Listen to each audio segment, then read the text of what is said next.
কিন্তু আমার ভাই জানেরা, হে নবী পাকের উম্মত উম্মতিরা, হে নবী দেবানারা, আজ থেকে ১৫০০ বছর আগে বিশ্ব নবী রাসূলুল্লাহ সাল্লাল্লাহু আলাইহি ওয়াসাল্লাম মসজিদে নববী শরীফে সাহাবাদেরকে ডেকে নিলেন। ও আমার সাহাবারা, আমি রাসূলুল্লাহ তোমাদের সঙ্গে কিছু কথোপকথন করা আছে। হে যুবকেরা, আল্লাহ রাসূলের কথা শুনে আল্লাহ রাসূলের মুহাব্বতে সাহাবারা সকলে একত্রিত হয়ে মসজিদে নববী শরীফে হাজির হয়ে যায়। হে যুবকেরা, হে নবী পাকের উম্মত উম্মতিরা, বিশ্ব নবী রাসূলুল্লাহ সাল্লাল্লাহু আলাইহি ওয়াসাল্লাম বললেন, ও আমার সাহাবারা, আখিরি জামানায় আমার উম্মত উম্মতিদের ভিতরে এমন একটা সময় চলে আসবে, না না না, সেই সময় তারা কবরের কথা ভুলে যাবে, পিতামাতার মুহাব্বতের কথা ভুলে যাবে, সন্তানের হকের কথা ভুলে যাবে, আল্লাহর হকের কথা ভুলে যাবে, বান্দার হকের কথা ভুলে যাবে। না না না, তারা এক একজন এক একটা অজুহাত খাড়া করবে। না না না, ও আমার সাহাবারা শোনো শোনো, আমি রাসূলুল্লাহ তোমাদেরকে জানিয়ে দিলাম, তোমাদের যখন মৃত্যু হয়ে যাবে, আল্লাহর কোরআন বলছে বান্দা, ওয়াজাআত সাকরাতুল মাউত বিল হক, মৃত্যুর যন্ত্রণা সত্য, মৃত্যুর যন্ত্রণা সত্য।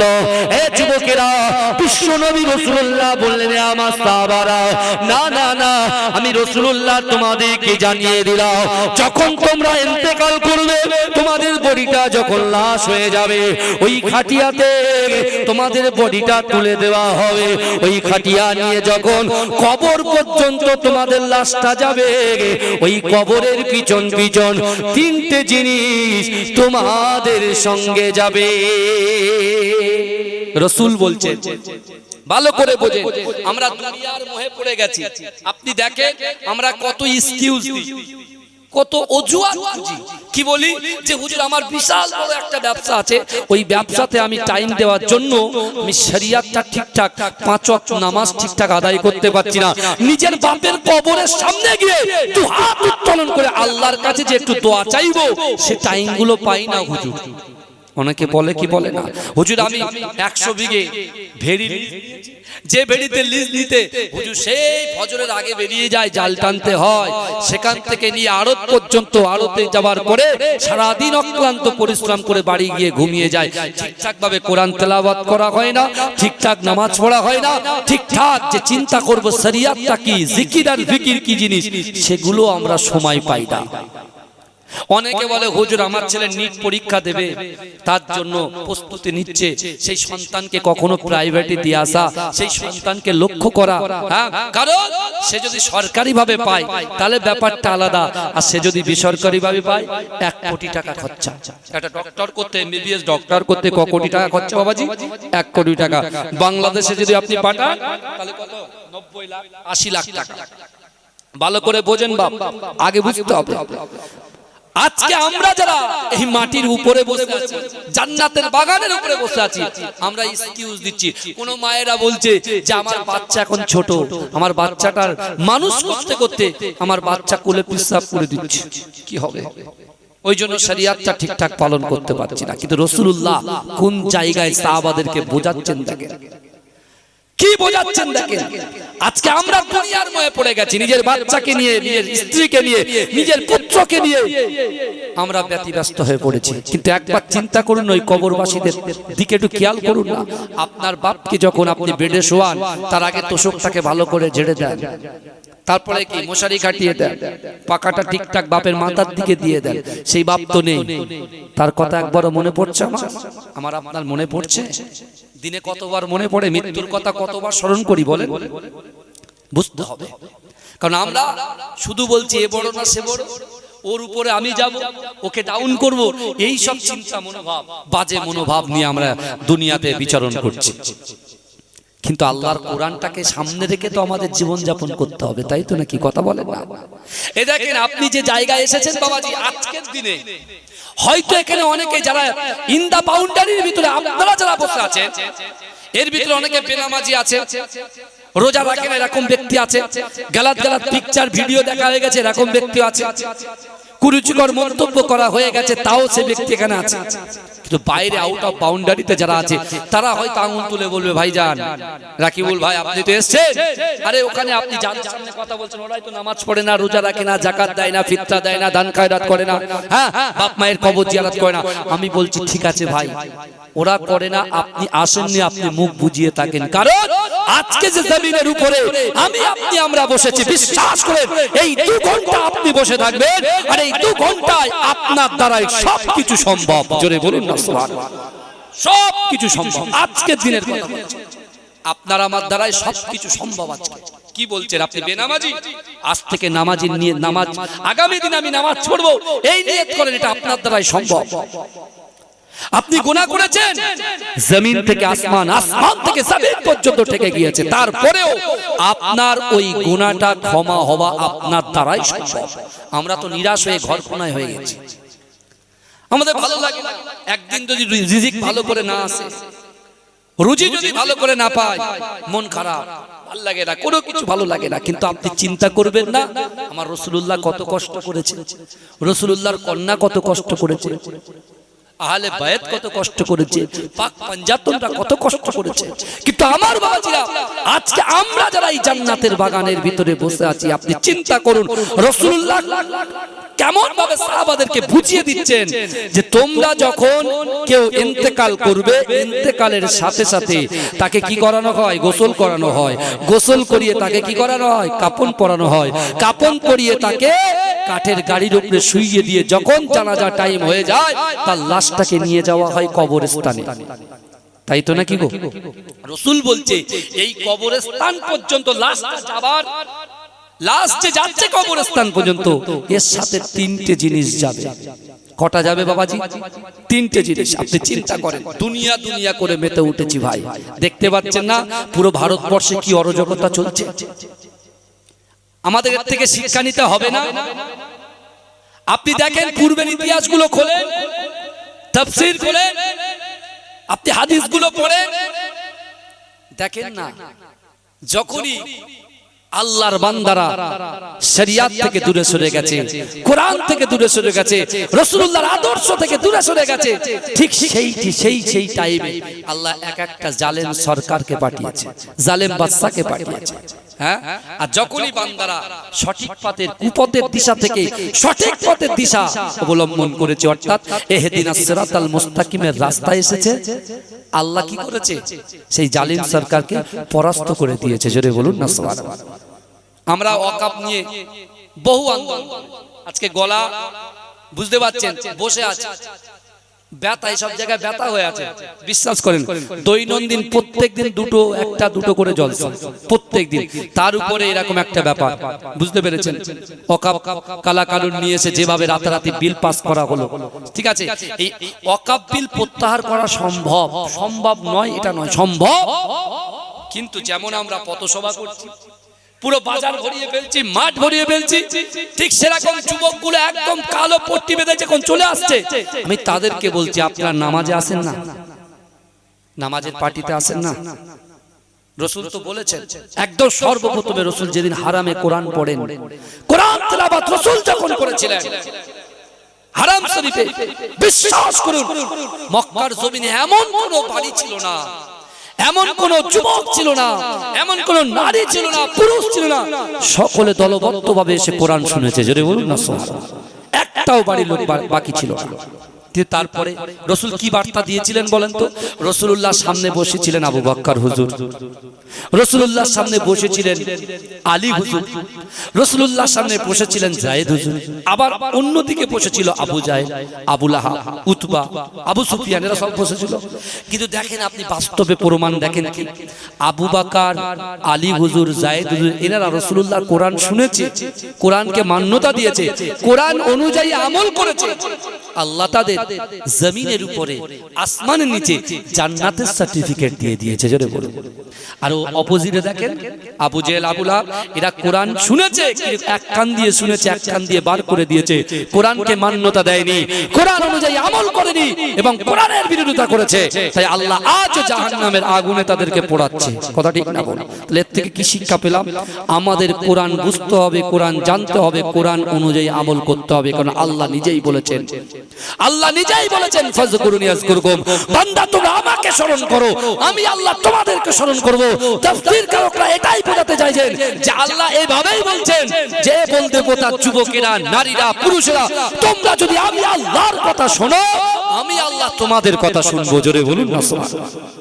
আজকে তো আমরা চাই আমার মা বাপ জান্নাতে যাক, আমরা চাই আমাদের রাহবার, রিজিক দাতা, যিনি আমাদেরকে আল্লাহ পাক এই পৃথিবীতে বিচরণ করিয়েছেন, এই দুনিয়ার জমিনটা দেখিয়েছেন, আমাদের খালিক, আমাদের মালিক হচ্ছে আল্লাহ। তাহলে আল্লাহ বলছে তুমি যদি আমার কথা শোনো, আমি তোমার কথা শুনবো। আজকে যদি আল্লাহর কথা শুনে যদি আমরা নামাজটা আদায় করি, পর্দাটা ঠিকঠাক করি, পিতামাতার খিদমত করি, আল্লাহর হক আদায় করি, বান্দার হকটা যদি সঠিকভাবে আদায় করি, আর রাসূলুল্লাহ ওই কাবা বাইতুল্লাহ শরীফে এই আচার কাফেরদের মাঝখানে রাসূলুল্লাহ চিৎকার দিয়ে তিনটে কোরআনের আয়াত বলেছিলেন।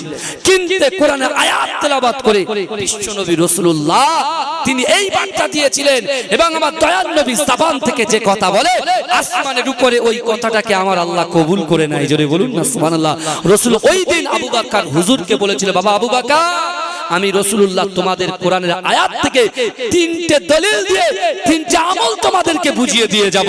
বিশ্বাস করো, আমি রাসূল যখন দুনিয়ার জমিন থেকে পর্দা নেব, আমার আনেওয়ালা উম্মতের কাছে এই কথাগুলো তোমরা একটু বন্টন করে দিও, তাদেরকে একটু জানিয়ে দিও। আর আমার উম্মতের এই তিনটে কথা, এই তিনটে কোরআনের আয়াতটা যদি সামনে রেখে আমল করতে পারে, আমি রাসূল বলছি সেই উম্মতের দ্বারাই, আমার আপনার দ্বারাই যেটা অসম্ভব, এই অসম্ভবকে আল্লাহ সম্ভব করে দেবে। জোরে বলুন, জোরে বলবেন না সুবহানাল্লাহ। অসুবিধা হচ্ছে না তো কারো? এই অসুবিধা হচ্ছে না তো? তাকবীর দান, নারে তাকবীর। এত সুন্দর করে আসতে দিলে হবে না বাবাজি, একটু জোরে দিতে হবে। ময়দানে নামবেন তো? এই ওয়াকফ বিল প্রত্যাহার করার জন্য ময়দানে নামবেন তো? হ্যাঁ, করতে বলেছে ব্রিগেডে সভা করতে দেবে না। ঠিক আছে, আমরা ব্রিগেডে যাব না, ব্যাস হয়ে গেল। কি তাই বলে কি ব্রিগেডে সমাবেশ হবে না বলে আমাদের গ্রামে গ্রামে পথসভা কি হবে না? কথা বলেন না? হ্যাঁ, কিন্তু একটা মর্মান্তিক ঘটনা ঘটেছে, আপনি দেখেছেন? হ্যাঁ, দেখতে পাচ্ছেন তো পায়েলগাঁও কি হলো, বুঝতে পেরেছেন? আমার ভাইরা, সত্যি কথা বলতে গেলে যে দোষ করুক না কেন, আমরা এর বিরুদ্ধে এই যে মর্মান্তিক যে ঘটনাটা ঘটানো হলো, আমরা সবাই কিন্তু খুব দুঃখিত। কারণ আমাদের ভারতবর্ষকে কালিমা লিপ্ত করার জন্য বাইরের কান্ট্রিটার লেগে গেছে, বুঝতে পেরেছেন? কিন্তু আমার ভাইরা, আজকে আমাদের সঠিক জিনিসটা বুঝে আল্লাহর কাছে আমাকে আপনাকে আমাদিগকে দরখাস্ত করতে হবে। তাহলে আল্লাহর সাহায্য না আসা পর্যন্ত, আল্লাহ সাহায্য না আসা পর্যন্ত জয় ছিনিয়ে নেওয়া অসম্ভব। কথা ঠিক না? কথা বলেন বাবাজি। আল্লাহর রাসূল তিনটে কোরআনের আয়াত, তিনটে কোরআনের আয়াত কাকে বলেছেন? সাহাবাদেরকে বলেছেন। সাহাবাদের কি হুকুম করেছে? আমার আনেওয়ালা উম্মতকে জানিয়ে দেবেন। কিন্তু আমার ভাই জানেরা, হে নবী পাকের উম্মতিরা, হে নবী দেবানা, বিশ্ব নবী রাসূলুল্লাহ সাল্লাল্লাহু আলাইহি ওয়াসাল্লাম ওই কাবা বাইতুল্লাহ শরীফের সামনে গিয়ে সাহাবাদের সামনে বলেছিলেন, হে আমার সাহাবারা, আমি রাসূলুল্লাহ তোমাদেরকে জানিয়ে দিলাম, ইয়া আইয়ুহাল্লাযীনা আমানুত্তাকুল্লাহ ওয়া কুনু মা'আস সাদিকিন। হে যুবকেরা, হে নবী পাকের উম্মতিরা, আল্লাহর কোরআন বলছে, বান্দা, ইয়া আইয়ুহাল্লাযীনা আমানু, হে আমার বিশ্বাসী ইমানদার বান্দারা, ওয়াত্তাকুল্লাহ, আমি আল্লাহ আমাকে ভয় করো, ওয়া কুনু মা'আস সাদিকিন, সত্যবাদীদের সঙ্গে থাকো।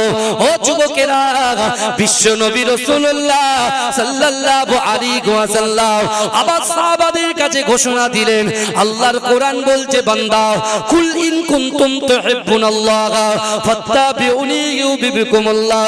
হে যুবকেরা, হে নবী পাকের উম্মতিরা, আমার আল্লাহ বলে, হাবিব আপনি জানিয়ে দেন, আমার বান্দা বান্দিকে জানিয়ে দেন, আমি আল্লাহকে ইত্তেবা করতে গেলে, আমি আল্লাহকে মুহাব্বত করতে গেলে আগে আপনাকে যেন মুহাব্বত করে ভালোবাসে। ও যুবকেরা, এই আয়াত দ্বারাই প্রমাণিত। আমার রাসূলুল্লাহ বলে দিলেন, না না না, তিনটি আমলের ভিতরে দুইটো বলে দিলেন। ও যুবকেরা, এক একমাত্র আল্লাহকে ভয় করতে হবে। দ্বিতীয় নম্বর আমল, রাসূলুল্লাহকে মুহাব্বত করতে হবে। ও যুবকেরা, আজকে বলতে পোতার প্রত্যেকটা বাড়িতে বাড়িতে আল্লাহর কোরআন কিন্তু তাকে সাজানো আছে। ও যুবকেরা, ওই কোরআনটা খুলে দেখেন, ওই কোরআনের ভিতরে আকিমুস সালাত, আকিমুস সালাত, আকিমুস সালাত, নামাজ নামাজ নামাজ ৮২টা জায়গায় বলা আছে। ও যুবকেরা ভাইরা, বিশ্ব নবী রাসূলুল্লাহ সাল্লাল্লাহু আলাইহি ওয়াসাল্লাম বলেছেন, ও আমার সাহাবারা, একমাত্র আমল আল্লাহর ভয়, ২ নম্বর আমল রাসূলুল্লাহর মুহাব্বত, ৩ নম্বর আমল আল্লাহর কাছে চাওয়া, অর্থাৎ নামাজের পাটিতে হাজির হওয়া, নামাজ আদায় করা।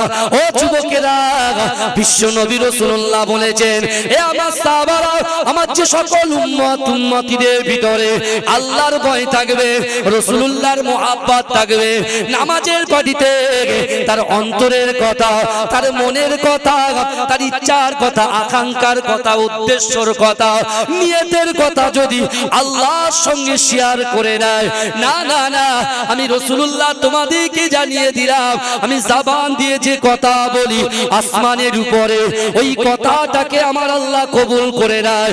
কিন্তু না না না, আমি রাসূলুল্লাহ তোমাদেরকে জানিয়ে দিলাম, চার ভিতরে এই ৩টে আমল থাকবে। ওই ব্যক্তির দ্বারাই, ওই নারীর দ্বারাই, ওই পুরুষের দ্বারাই যেটা অসম্ভব, আমার উম্মতের দ্বারাই যেটা অসম্ভব, এই অসম্ভবকে আমার আল্লাহ পাক সম্ভব করে দেয়। এই জোরে বলবেন না সুবহানাল্লাহ? এটা মহব্বতে হবে না? নারে তাকবীর। আমার সোনার ভাইরা, চিন্তা করে দেখেন, আজকে দুনিয়ার জমিনে যে ভয় যাকে করছি, কাকে করছি, সে কে? আপনি একটু ভালো করে বিবেচনা করে দেখবেন যে সত্যিকারের এই অন্তরের ভিতরে, এই দিলের ভিতরে ভয়টা কার আছে? ভয় কার আছে? আপনি একটু বলেন আল্লাহকে তো ভয় করি। আরে আপনি যদি আল্লাহকে ভয় করেন, তাহলে আপনি নামাজ পড়েন না কেন? আপনি তো আল্লাহকে ভয় করেন, রোজা করেন না কেন? আপনি তো আল্লাহকে ভয় করেন, যাকাত দেন না কেন? আপনি তো সাহেব নিসাব, আপনার উপরে তো যাকাত ফরজ হয়ে গেছে, তারপরেও কেন আপনি যাকাত দেন না? আপনি বলছেন আল্লাহকে ভয় করি, রাসূলুল্লাহকে মুহাব্বত করি, তাহলে কেন আপনি পিতামাতাকে কষ্ট দেন? কেন আপনি স্ত্রীর হক নষ্ট করেন? কেন আপনি সন্তানের হক নষ্ট করেন? কেন আপনি পরকীয়ার মধ্যে লিপ্ত হন? কেন আপনি গালাত গালাত পিচ্চা শরীয়ত যেটাকে নিষেধ করেছে, সেই নিষেধ জিনিসটাকে কেন আপনি আঁকড়ে ধরে বসে আছেন? কথা বলেন না ভাইজান, ভালো করে শুনেন না, কবরে তো যেতে হবে। আমি পীরের বেটা বলে আমি ছাড় পাবো নাকি? মুজাদ্দেদ জামান দাদা হুজুর পীর কেবলা সর্বপ্রথম যে মাদ্রাসায়, বাংলার জমিনে কোনো মাদ্রাসা ছিল না, তানার বাসভবনে যে মাদ্রাসাটা তিনি প্রতিষ্ঠানটা খাড়া করেছেন, ফুরফুরা ফাতিয়া টাইটেল মাদ্রাসা, সিনিয়র মাদ্রাসা, টাইটেল মাদ্রাসা, আপনি দেখুন না, ওই মাদ্রাসায় আমার পরদাদাজি, বিশেষ করে বসিরহাট আল্লামা রুহুল আমিন শাহ রাহমাতুল্লাহ আলাইহি, আর আমার পরদাদা আহমদ আলী হামিদ শাহ জালালি রাহমাতুল্লাহ আলাইহি, দুজনের ভিতরে এত বন্ডিং ছিল, বন্ধুত্ব ছিল, ভ্রাতৃত্ব ছিল, সে আপনারা কল্পনা করতে পারবেন না। মুজাদ্দেদ জামান দাদা হুজুর পীর কেবলা যখন মাদ্রাসার ভিত স্থাপন করবে, খলিফাদেরকে ডেকে নিলেন, সেখানে 2 জন উপস্থিত। কে আছেন? বসিরহাটের আল্লামা রুহুল আমিন শাহ রাহমাতুল্লাহ আলাইহি আর আমার পরদাদা আহমদ আলী হামিদ জালালি রাহমাতুল্লাহ আলাইহি। বিশ্বাস করেন, ওই ফাতিয়া টাইটেল মাদ্রাসার যে ইট, মুজাদ্দেদ জামান নিজে ইট তুলে দিচ্ছেন, বসিরহাট আল্লামা নিজে ইট তুলে দিচ্ছেন, তারপরে আমার পরদাদাও ইট তুলে দিয়েছিলেন। জোরে বলুন না সুবহানাল্লাহ। কিন্তু আমার ভাইরা, এই মাদ্রাসা যখন পুরো প্রতিষ্ঠানটা যখন খারাপ হয়ে গেল, মুজাদ্দেদ জামান চিন্তা করছেন যে এই মাদ্রাসার দায়িত্ব দেব কাকে? এই মাদ্রাসা পঠন পাঠনের ব্যবস্থার, বিশেষ করে পড়ানোর দায়িত্ব, দেখভাল করার দায়িত্ব দেব কাকে? মুজাদ্দেদ জামান দাদা হুজুর পীর কেবলা সেই সবাই একটু চোখটা বুঝিয়ে নিয়ে কিছুক্ষণ পরে বললেন, যাও, মাদ্রাসার দায়িত্ব আমি আমার আহমদ আলী হামিদ শাহ জালালি, অর্থাৎ মাজরাইট পীর সাহেব শাহ সুফি আবুল মারেফ মাহমুদ বখতিয়ারি রাহমাতুল্লাহ আলাইহির আব্বা, অর্থাৎ আমার পরদাদার হাতে তুলে দিলেন। জোরে বলুন। একটা না, কেউ বলছে 24 বছর, কেউ বলছে 18 বছর, আবার কেউ বলছে 40 বছর, বুঝতে পেরেছেন? এক টানা সুপারিনটেনডেন্ট ছিলেন, জোরে বলুন। তাই বলে আমি বিশাল কিছু হয়ে গেছি তা নয়, আমাকেও কিন্তু ওই কবরে গিয়ে শুতে হবে, কাফনের কাফন আমাকেও পরাবে। কিন্তু রাসূলুল্লাহ সাল্লাল্লাহু আলাইহি ওয়াসাল্লাম হারাম থেকে শিক্ষা দিলেন, নববী থেকেও শিক্ষা দিচ্ছেন। কি দিচ্ছেন? যে তোমাদের মৃত্যু যখন হবে, ওই কবরে লাশটা যখন যাবে কবর পর্যন্ত, ওই কবর পর্যন্ত তোমার লাশের পিছন পিছন কটা জিনিস যাবে বাবাজি? 3টে। প্রথম কি যাবে? প্রথমে রাসূলুল্লাহ বলছেন তোমার সন্তান, তোমার পরিবার ওই লাশের পিছন পিছন কবর পর্যন্ত যাবে। আর দ্বিতীয় নম্বর যেটা যাবে, দুনিয়ার জমিনের উপরে আজকে আমরা বিচরণ করে যে টাকা পয়সাগুলো ইনকাম করছি, রুজি দোকান পাট, বিশেষ করে যে টাকা পয়সা আমরা একাট্টা করছি, গচ্ছিত করছি, সম্পত্তি, গাড়ি বাড়ি, বিল্ডিং বালাখানা যা কিছু আমরা করেছি, আপনার নামে যা আছে জমি জায়গা অর্থ সম্পদ, গাড়ি বাড়ি, বিল্ডিং, ব্যবসা যা কিছু আছে, ওই ধন সম্পত্তি অর্থাৎ ওই সম্পত্তি তোমার পিছন পিছন ওই লাশের পিছন পিছন কবর পর্যন্ত যাবে। আর আজকে আমার গুটি কয়েক ভাই অক্লান্ত পরিশ্রম করে আপনাদের সকলের সহযোগিতায়, এই আপনারা একটু আগে দান করছিলেন, ঠিক আছে, এই আপনারা দিয়েছেন, এই যে টাকাগুলো কষ্ট করে মেহনতের পয়সাগুলো, হ্যাঁ খাটনির পয়সাগুলো এই যে দিচ্ছেন, এবং আপনার মূল্যবান সময়টা এই মাহফিলে দিচ্ছেন, বসে আছেন, কেউ সুবহানাল্লাহ বলছেন, ওয়ায়ুসাব্বিহুনাকা ওয়ায়ুহাম্মিদুনাকা ওয়ায়ুকাব্বিরুনাকা, কেউ সুবহানাল্লাহ বলছেন, আলহামদুলিল্লাহ বলছেন, আল্লাহু আকবার বলছেন, দরুদ পড়ছেন। বুঝতে পারছেন না? এই বসাটা, এই কাজগুলোকে আল্লাহ আমলে পরিণত করে দেবেন, জোরে বলুন। আর এই আমলটুকু যাবে কোথায়? ওই কবর পর্যন্ত। কিন্তু আমার ভাইজানেরা, হে নবী পাকের উম্মত উম্মতিরা, হে নবী দেওয়ানারা, ওই মসজিদে নববী শরীফে বিশ্ব নবী রাসূলুল্লাহ সাল্লাল্লাহু আলাইহি ওয়াসাল্লাম বলেছিলেন, হে আমার সাহাবারা, না না না, মিনহা খলাকনাকুম ওয়া ফিহা নুঈদুকুম ওয়া মিনহা নুখরিজুকুম তারাতান উখরা বলে 3 মুঠো মাটি যখন তোমার বুকে দেওয়া হয়ে যাবে, ও আমার সাহাবারে, আমি রাসূলুল্লাহ তোমাদেরকে জানিয়ে দিলাম, না না না, তোমার কবরটা অন্ধকার হয়ে যাবে, সাপ বিচ্ছুর ঘর হয়ে যাবে, পোকা মাকড়ের ঘর হয়ে যাবে।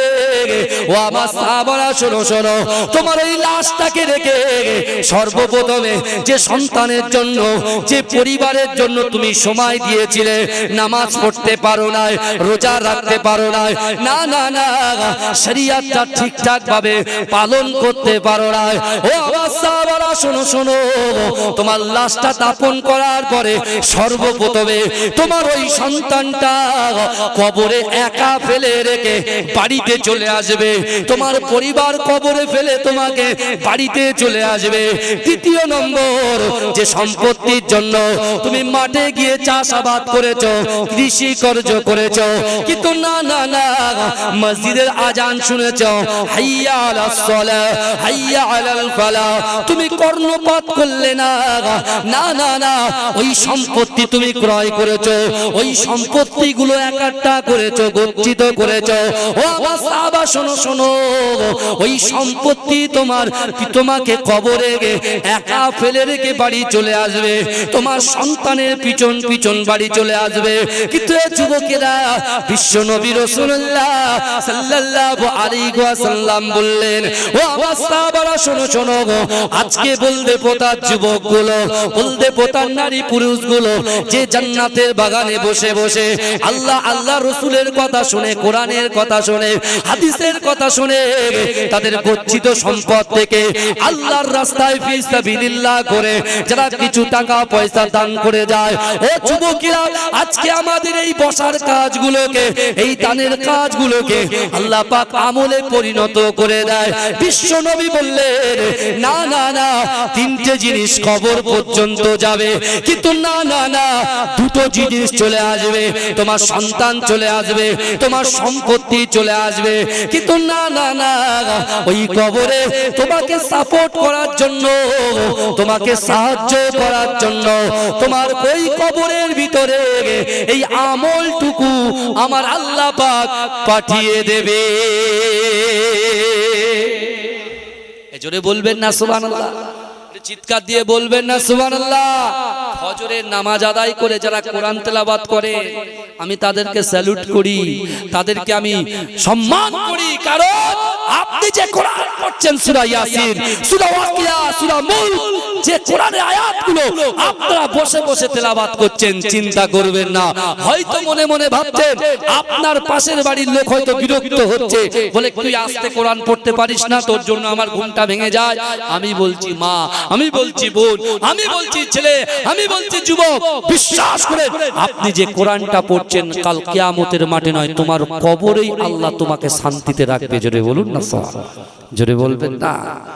বিশ্বনবী রাসূলুল্লাহ যে তিনটে আমলের কথা বললেন, এই আমলগুলো যদি আমরা ক্যাচ করি, ধরে নিয়ে যদি আমাদের জিন্দেগিতে আমরা অতিবাহিত করতে পারি, তাহলে আমার আপনার দ্বারাই যেটা অসম্ভব, এই অসম্ভবকে আল্লাহ সম্ভব করে দেবে। জোরে বলুন না সুবহানাল্লাহ, জোরে বলবেন না, চিৎকার দিয়ে বলা যাবে না সুবহানাল্লাহ। নারে তাকবীর, নারে তাকবীর। হে প্রভু রহমান তোমারই সেরা দান, নূরানী আল কোরআন, নূরানী আল কোরআন, নূরানী আল কোরআন, নূরানী আল কোরআন। কোরআন তাই প্রমাণ দেয় নেই যে তাতে কোনো ভুল, হাকিকাত যার আয়াত সত্য পথ জ্ঞানের মূল, চার হরফে আছে মধু শান্তি যে অপূরণ, নূরানী আল কোরআন, নূরানী আল কোরআন, নূরানী আল কোরআন, নূরানী আল কোরআন। হে প্রভু রহমান তোমারই সেরা দান, নূরানী আল কোরআন, নূরানী আল কোরআন। কোরআন জ্ঞানের আধার আল্লাহ মহাজ্ঞানী, সত্য পথের দিশা দিলেন কোরআন খানি। কোরআন জ্ঞানের আধার আল্লাহ মহাজ্ঞানী, সত্য পথের দিশা দিলেন কোরআন খানি। পাঠ করিলে মধুর বাণী পবিত্র হবে প্রাণ, নূরানী আল কোরআন, নূরানী আল কোরআন, নূরানী আল কোরআন, নূরানী আল কোরআন। সকল রোগের সেবা কোরআন পাকে পাওয়া যায়, এক হরফে 10টি নেকি আমল নামায় জমা হয়। জোরে বলবেন না সুবহানাল্লাহ। এতগুলো মানুষ বসে আছেন, প্রথম থেকে ফার্স্ট টু লাস্ট একইভাবে যাব, যদি আপনারা আমাকে সাপোর্ট দেন, তাকবীর দেন, নারে তাকবীর, চিল্লে বলবেন সুবহানাল্লাহ। কোরআন জ্ঞানের আধার আল্লাহ মহাজ্ঞানী, সত্য পথের দিশা দিলেন কোরআন খানি। পাঠ করিলে মধুর বাণী পবিত্র হবে প্রাণ, নূরানী আল কোরআন, নূরানী আল কোরআন, নূরানী আল কোরআন, নূরানী আল কোরআন। সকল রোগের সেবা কোরআন পাক পাওয়া যায়, এক হরফে 10টি নেকি আমল নামায় জমা হয়। কোরআন হলো ওই শিবানী, কোরআন হলো ওই শিবানী, মানব জীবন বিধান, নূরানী আল কোরআন, নূরানী আল কোরআন, নূরানী আল কোরআন, নূরানী আল কোরআন। হে প্রভু রহমান তোমার ওই সেরা দান, নূরানী আল কোরআন, নূরানী আল কোরআন। আল্লাহুম্মা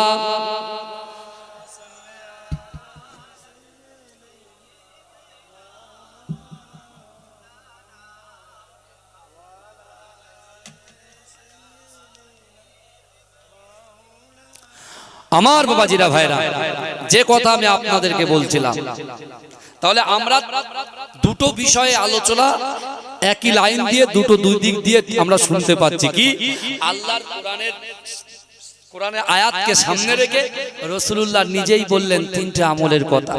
এই তিনটা আমলকে আমাদেরকে অ্যাকসেপ্ট করতে হবে, গ্রহণ করতে হবে, ক্যাচ করতে হবে, ধরতে হবে। আর ধরে আমরা যদি ওই নামাজের পার্টিতে বসে আমাদের চাওয়া পাওয়া কি আছে, আমাদের দাবি দাওয়া কি আছে, আমরা দাবি করছি কার কাছে? নেতা নেত্রীর কাছে, এমপি এমএলএ এর কাছে দাবি করছি। তারা যেটা মনে হচ্ছে সে দাবিটা তাদের এখতিয়ারের বিরুদ্ধে যাচ্ছে, তাদের বিরুদ্ধে যাচ্ছে, দাবি পাটটাকে ছিঁড়ে দিচ্ছে, ছিঁড়ে ফেলে দিচ্ছে। কিন্তু আমাদের দাবি দাওয়া আসল জায়গা জানাতে হবে।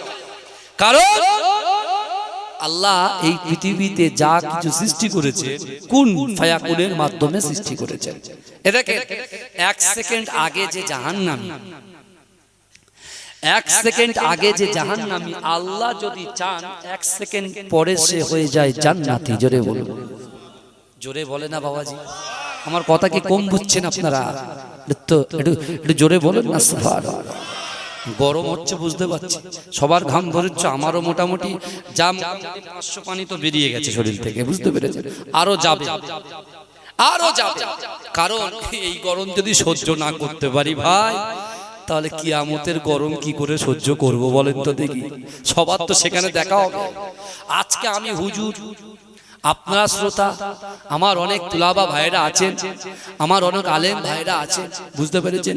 আমাদের ভিতরে কারনামা কি আছে, কার কতটা আমল আছে না আছে, এই আমি আপনি আমরা দেখে তো বডি দেখে বুঝতে পারবো না, ফেস দেখে বুঝতে পারবো না।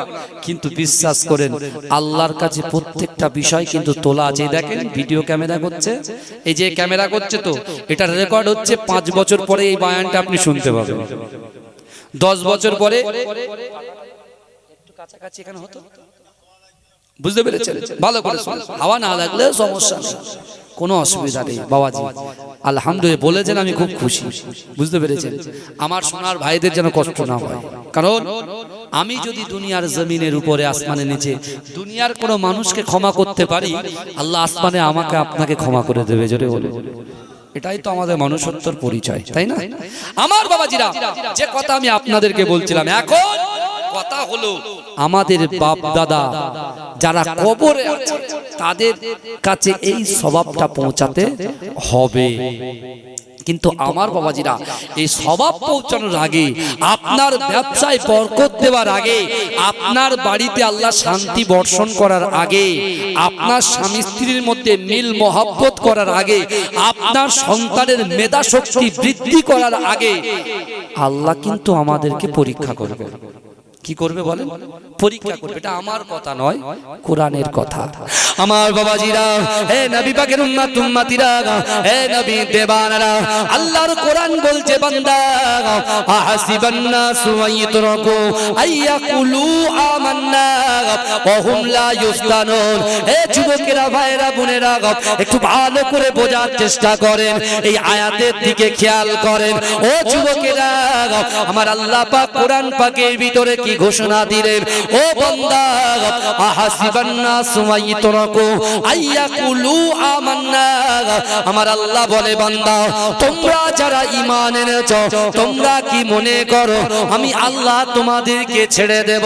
ওহুম লা ইফতানুন, আমি আল্লাহ কি তোমাদের পরীক্ষা করব না? ও যুবকেরা, আল্লাহ পাক অর্থ দিয়ে পরীক্ষা করবে, আল্লাহ পাক সন্তান দিয়ে পরীক্ষা করবে, আল্লাহ পাক পিতা মাতাকে দিয়ে পরীক্ষা করবে, আল্লাহ পাক সম্পদ দিয়ে পরীক্ষা করবে, আমার আল্লাহ পাক যৌবন দিয়ে পরীক্ষা করবে। ও যুবকেরা, আল্লাহ পাক সন্তান দিয়ে পরীক্ষা করবে। এ যুবকেরা, আল্লাহ আবার কোরআনে বললেন, বান্দা না না না, একজন ঈমানদারকে আমি আল্লাহ পাক 5টা বিষয়ের ভিতরে যে কোনো একটা বিষয় তাকে পরীক্ষা করব। আল্লাহ মানুষের অন্তরে ভয় দিয়ে পরীক্ষা করবে, আল্লাহ পাক মানুষের শরীরে রোগ দিয়ে পরীক্ষা করবে। ও যুবকেরা, যৌবন শক্তিকে বৃদ্ধি করে দিয়ে আল্লাহ পরীক্ষা করবে। এ যুবকেরা, আজ থেকে ১,৫০০ বছর আগে বিশ্ব নবী রাসূলুল্লাহ সাল্লাল্লাহু আলাইহি ওয়াসাল্লাম যখন এই কোরআনের আয়াত দিয়ে রাসূল যখন সাহাবাদের কাছে ব্যাখ্যা করে, একজন সাহাবা দাঁড়িয়ে গিয়ে আল্লাহ রাসূলকে বলতে লেগেছে, ইয়া রাসূলুল্লাহ, ইয়া হাবিবাল্লাহ, আপনি তো আল্লাহর কোরআন পড়ে শোনাচ্ছেন, অহুল্লা ইউফতানুন, আল্লাহ পরীক্ষা করবে। ইয়া রাসূলুল্লাহ, হাবিবাল্লাহ, আল্লাহ যদি পরীক্ষা করে আর আল্লাহর পরীক্ষায় যদি আপনার উম্মত উম্মতিরা উত্তীর্ণ হয়ে যায়, আল্লাহর বান্দা বান্দিরা যদি পাস করে যায়, আল্লাহ তাদেরকে কি সাজা দেবে? ও যুবকেরা ভাইরা, ওই সময় বিশ্ব নবী রাসূলুল্লাহ বলেছিলেন, হে আমার সাহাবারা, আল্লাহর পরীক্ষায় যদি আল্লাহর বান্দা বান্দিরা উত্তীর্ণ হয়ে যায়, আমি রাসূলুল্লাহর উম্মত উম্মতিরা যদি উত্তীর্ণ হয়ে যায়, আল্লাহ পাক আমি মুস্তাফার ওসিলায়, আমি রাসূলুল্লাহর ওসিলায় আল্লাহ ৮টা জান্নাত সৃষ্টি করেছে। ওই ৮টা জান্নাতের ভিতরে সব চাইতে বড় জান্নাত জান্নাতুল ফেরদাউসটা আমার আল্লাহ পাক ওই উম্মতের আমল নামায় লিপিবদ্ধ করে দেবে। আল্লাহু আকবার। আমার বাবাজি, আল্লাহ পাক পরীক্ষা করবে, ভয় দিয়ে পরীক্ষা করবে। এখন বর্তমান সময়ে যে সরকার আমাদের একটা কমকে লক্ষ্য করে বারবার তাদেরকে উৎখাত করার এবং কোণঠাসা করার যে চক্রান্ত চলছে, এখন যাদের ভিতরে ঈমানি শক্তি আছে, যারা সত্যিকার আল্লাহকে ভয় করে, যারা সত্যিকার রাসূলুল্লাহকে মহব্বত করে, নামাজ আদায় করে, তাদের কলিজার ভিতরে ওই সকল নেতাদের ভয় থাকতে পারে না। ভয় হবে যে আল্লাহ দুটো করে চোখ দিয়েছে, হাত দিয়েছে, জবান দিয়েছে, ইজ্জত দিয়েছে, সম্মান দিয়েছে, একটা দোকানের সঙ্গে আরেকটা দোকান করার ক্ষমতা দিয়েছে, একটা ব্যবসার সঙ্গে আরেকটা ব্যবসা করার ক্ষমতা দিয়েছে, একটা জমির সঙ্গে আরো কিছু জমি খরিদ করার ক্ষমতা দিয়েছে। যে আল্লাহ যৌবন শক্তি দিয়েছে, ছেলের পিঠে মেয়ে, মেয়ের পিঠে ছেলে আল্লাহ দিয়েছে, আমরা সেই আল্লাহকেই ভয় করব। জোরে বলুন ইনশাআল্লাহ। বলবেন কাকে ভয় করবেন? আল্লাহকে ভয় করবেন। আমার যেহেতু আজকে কবরস্থানের মাগফিরাতের উদ্দেশ্যে জলসা, তাই আমি আপনাদেরকে বলতে চাই, রাসূল মসজিদে নববী শরীফে যখন মক্কা থেকে মদিনায় আসলেন, আল্লাহর রাসূলের একজন 16 বছরের সাহাবা, যার নাম হচ্ছে হযরতে তালহা রাদিয়াল্লাহু তাআলা আনহু, তার মা ইহুদি, তার বাপও ইহুদি, কিন্তু রাসূলুল্লাহর আদর্শে আদর্শিত হয়ে সেই মা বাপ তাকে লাঞ্ছিত করে, অপমান করে, সেই মা বাপ বিশ্ব নবীকে কুরুচিকর মন্তব্য করে। কিন্তু ওই ছেলেটা যেদিন রাসূলুল্লাহ মক্কা থেকে মদিনায় প্রবেশ করেছে, সর্বপ্রথমে আল্লাহর রাসূলের হাতে হাত দিয়ে কলেমা পড়ে মুসলমান হয়ে গিয়েছিলেন। জোরে বলবেন, জোরে বলবেন না বাবাজি? জোরে হবে না? বয়স কত? 16 বছর। আবার ইখতিলাফ আছে, বয়স কত? 15 বছর। কেউ কেউ এক একজন 16 বছর বয়স।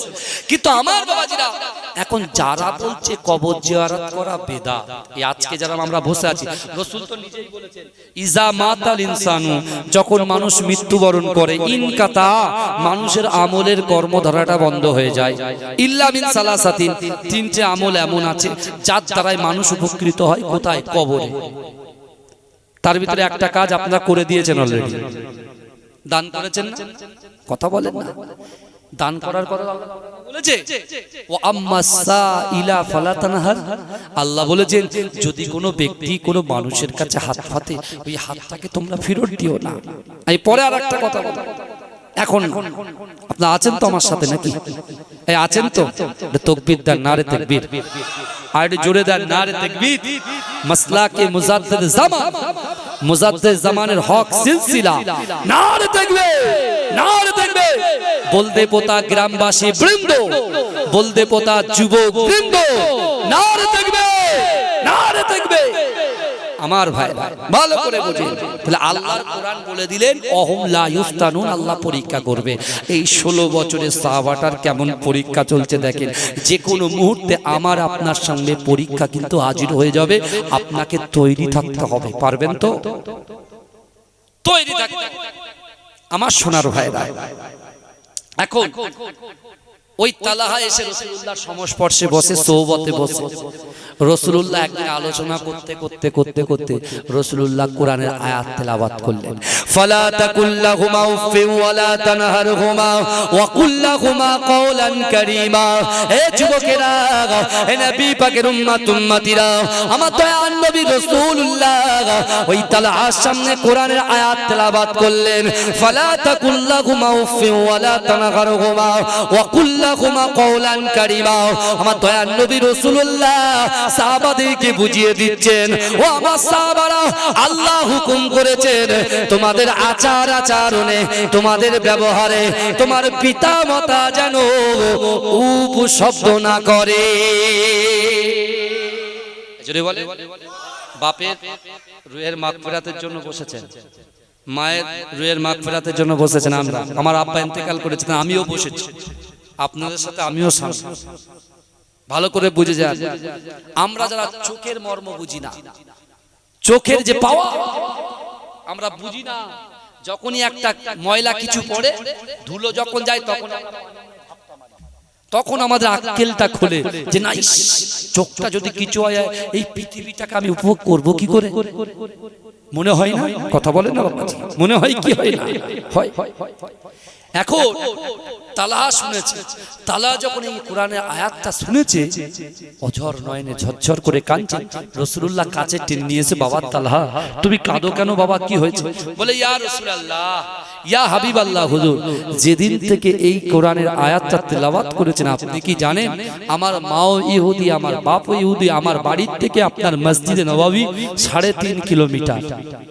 এই 3.5 কিলোমিটার অতিক্রম করে এই প্রখর রৌদ্রের মাঝখানে আপনার বেলাল যখন আজান দেয়, আমি জামাতের সাথে নামাজ আদায় করি। জোরে বলে, আমি আপনাকে আমার মা এবং আমার বাপের থেকে বেশি মহব্বত করি। জোরে বলে। কিন্তু ইয়া রাসূলুল্লাহ, যখন আমি বাড়িতে যাই, আমার পিতা মাতা চেষ্টা থাকে, তাদের প্রচেষ্টা চেষ্টা করে যে আমি তালহাকে আটকে দেব, আপনার কাছ পর্যন্ত আসতে না দেওয়ার। কারণ আমার মা বাপ কি করে, সারাক্ষণ আমি যখন আপনাকে ছেড়ে যখন যাই বাড়িতে, আমার মা বাপ একটা জায়গায় আসন গ্রহণ করে আমাকে সামনে রেখে আপনার নামে কুরুচিকর মন্তব্য করে, বাজে বাজে কথা বলে, আমি সহ্য করতে পারি না। একবার মনে হয় যে আমার কলিজার থেকে, আমার অন্তরের থেকে, আমার পিতামাতার থেকে আপনাকে বেশি মহব্বত করি, আমার মা বাপকে কতল করে দেই। কিন্তু ইয়া রাসূলুল্লাহ, যেদিন থেকে এই কোরআনের আয়াত পড়েছেন, সেদিন থেকে আমার মা বাপের প্রতি আমি বিরক্তি সূচক ব্যবহার করি না, যাতে করে আমার মা কষ্ট পায়। রাসূল জড়িয়ে ধরে একটা বুসা দিলেন। জোরে বলুন না সুবহানাল্লাহ, জোরে বলবেন না। রাসূল খুশি হলেন, রাসূলুল্লাহ সাহাবারা সামনে বসে আছেন, আল্লাহ রাসূল বলছে, দেখবে তোমরা এই বাচ্চাটা, এই 16 বছরের সাহাবাটা, এই যে আমার সঙ্গে যে কথোপকথন গুলো করছে, তোমরা কি মনে করছো এই মিথ্যা বলছে? তোমরা কি দেখবে? আল্লাহ বাদিক থেকে তরোয়ালটা বের করে তালহার হাতে দিয়ে বলে, যাও তোমার মা বাপকে কতল করে দিয়ে এসো। ধরলেন, ছুটতে শুরু করে। রাসূল পিছন থেকে ডাক দিলেন, বাবা এদিকে এসো, দাও তুমি পাস করে গেছো। জোরে বলুন না সুবহানাল্লাহ। আল্লাহ রাসূল সাহাবাদেরকে প্র্যাকটিক্যালি বুঝিয়ে দিলেন তালহা কতটা ভালোবাসে। বিশ্বনবী রাসূল সাল্লাল্লাহু আলাইহি ওয়াসাল্লাম ইশার নামাজ পড়ে তালহাকে ডেকে বলছে, বাবা তালহা যাও, তুমি আস্তে আস্তে বাড়ি চলে যাও, আল্লাহ হেফাজত করবে।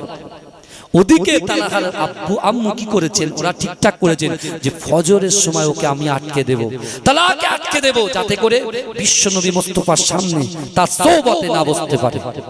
ভাইজান, যারা বলছে কবর জিয়ারত করা যাবে না, এখানেও কিন্তু একটা দলিল চলে আসবে যে কবর জিয়ারত শুধু আমরাও করি না, আমার রাসূলও করেছেন। জোরে বলে, জোরে বলবেন না বাবাজি, চিৎকার দিয়ে বলবেন না সুবহানাল্লাহ। নারে তাকবীর, নারে তাকবীর। আমার সোনার ভাইরা, তালহা বাড়িতে চলে গেছে। এই শুনছেন তো, তালহা বাড়িতে চলে গেছে।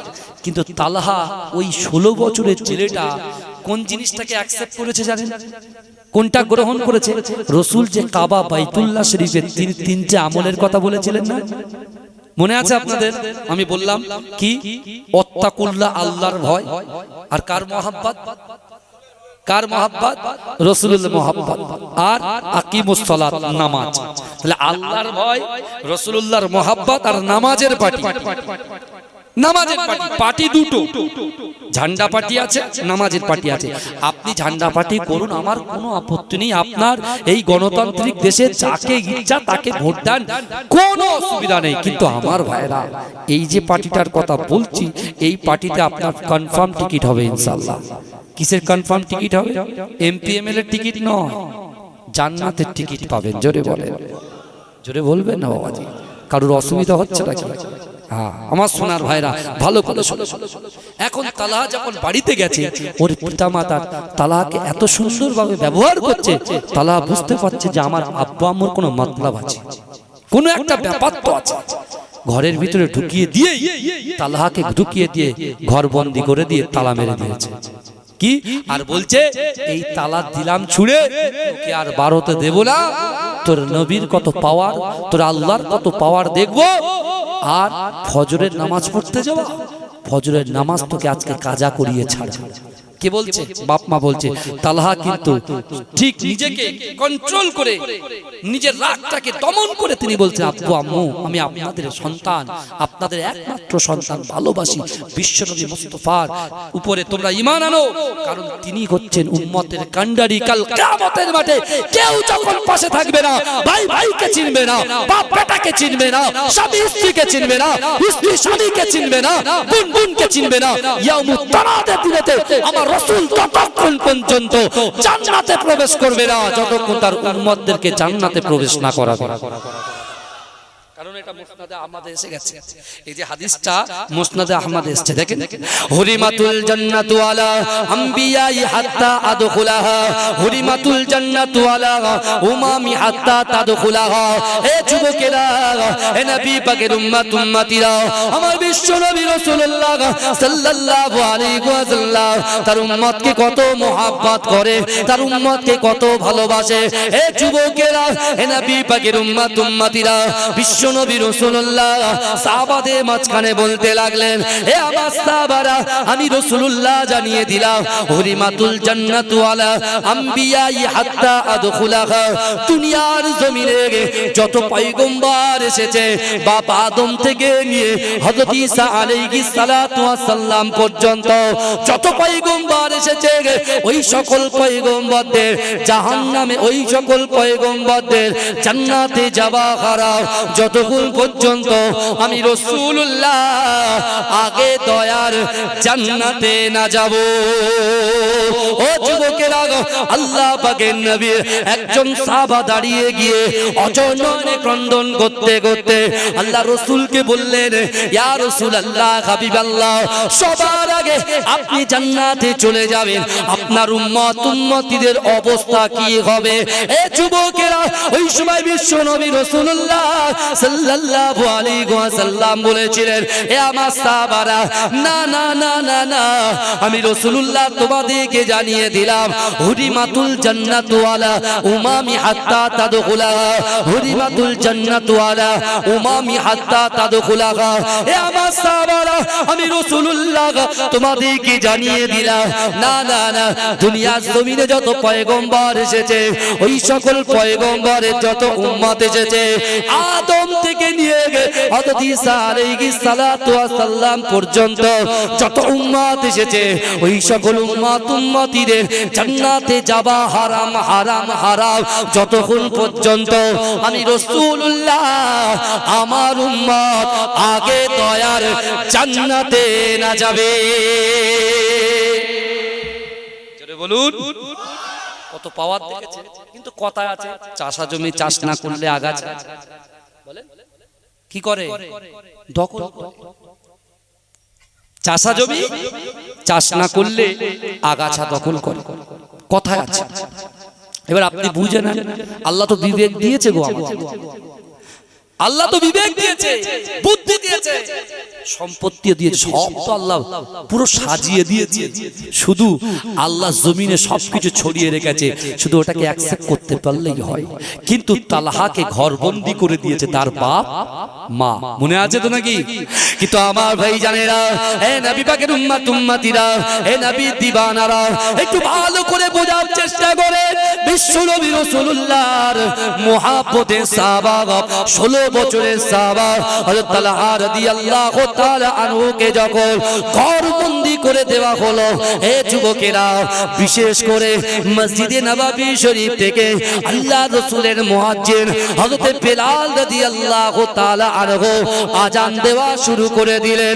আসসালাতু খায়রুম মিনান নাওম, আসসালাতু খায়রুম মিনান নাওম, ঘুম থেকে নামাজ উঠাও। কিন্তু যুবকেরা, ওই ভোরের বেলা আমার মায়েরা ঘুমায়, আমার ছাত্র ছাত্রী ঘুমায়, আমার যুবকেরা ঘুমায়, না না না, তারা কিন্তু নামাজের জন্য তৈরি হয় না। কিন্তু যুবকেরা, ওই 16 বছরের সাহাবা হযরত তালহার মনটা ছটফট করে, কতবার মা বাপকে রিকোয়েস্ট করে, আব্বা জান আম্মা জান, না না না, যেদিন থেকে মুস্তাফা জানের রহমত, যেদিন থেকে হাবিবে লবিবে তাবিব জনাবে মুহাম্মদ রাসূলুল্লাহ সাল্লাল্লাহু আলাইহি ওয়াসাল্লামের হাতে হাত দিয়ে ঈমান এনেছি, সেদিন থেকে আজ অবধি আমার কোনো নামাজ কাজা নাই। কিন্তু আপনারা আমার নামাজটাকে কাজা করে দেবেন না। কিন্তু যুবকেরা, এ নবী পাকের উম্মত উম্মতিরা, একটু ভালো করে বোঝার চেষ্টা করেন।